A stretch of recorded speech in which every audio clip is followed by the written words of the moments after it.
आता ह्या प्रायव्हेट बैठकीसाठी, पक्षाच्या बैठकीसाठी हा व्हीप लागू होईल की नाही, मला सुद्धा शंका आहे. आणि हा शेवटी प्रश्न सगळा सर्वोच्च न्यायालयामध्ये अजूनही प्रलंबित आहे. सर्वोच्च न्यायालयाने आता हे सगळं क्लिअर केलं पाहिजे. व्हीप कुठे लागू होईल? पक्षाच्या बैठकीत लागू होईल का? वैयक्तिक एखाद्या कारणासाठी बैठक बोलवली त्यासाठी लागू होईल का? किंवा सभागृहाच्या कामकाजासाठीच व्हीप लागू होईल का? हे सगळे मुद्दे इतके क्लमझी आहे आणि लीगली डिबेटेबल आहे.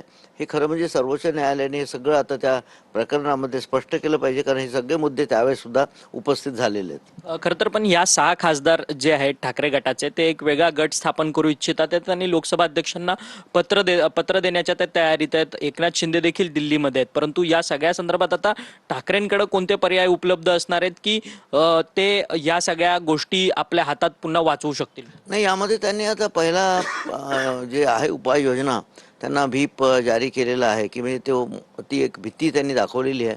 आणि त्यानंतर त्यांनी मला वाटतं आपल्या म्हणण्याप्रमाणे ओम बिर्ला साहेबांना एक पत्रही दिलेलं आहे लोकसभा अध्यक्षांना, की आमची बाजू ऐकून घ्या.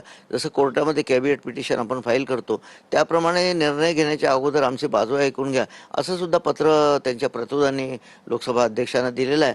तर या आधारे आता ते डॅमेज कंट्रोल एक्सरसाइज त्यांचा सुद्धा चालू आहे असं दिसतं. आणि यांचं सुद्धा जोरात ते जे काही प्रकरण आहे ते जोरात चालू आहेत आणि त्यांनी पत्र देण्याच्या विचारात आहे. 6 खासदार जर पण त्या खासदारांचा पुढे पर्याय की मूळ पक्ष त्यांचाच आहे हे त्यांना एक सिद्ध करता आलं पाहिजे. ही प्रक्रिया मात्र कायदेशीर आणि कॉन्स्टिट्युशनल प्रक्रिया आहे, ती त्यांनी राबवली पाहिजे. परंतु मूळ पक्ष त्यांचाच आहे अशा पद्धतीचा दावा त्यांना करायला लागणार आहे. परंतु अशाच पद्धतीचा दावा 2022ला एकनाथ शिंदे ज्यावेळेस शिवसेनेतून बाहेर पडले त्यावेळेस ते देखील त्यांनी असाच दावा केलेला होता. मग किती वेळा मूळ शिवसेना असल्याचा हा दावा या संदर्भात होणार आहे?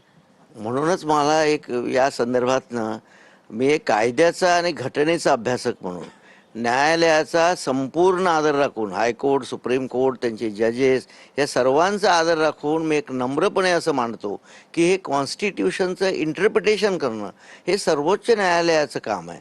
सर्वोच्च न्यायालय हे कॉन्स्टिट्यूशनचं इंटरप्रिटेशन करण्यासाठी हायेस्ट कॉन्स्टिट्यूशनल कोर्ट आहे. हे सगळे मॅटर 4-4 वर्षापासून तिथे पडलेले आहेत. गवई साहेब गेले, चंद्रचूड साहेब गेले, सूर्यकांत साहेब, कुणीतरी या प्रकरणाला हात लावून हे सगळं मॅटर स्पष्ट केलं पाहिजे. आज पॅरा 4 आहे, पॅरा 2 आहे, मर्जर आहे, हे सगळे कन्सेप्ट स्पष्ट झाले पाहिजे. आज जो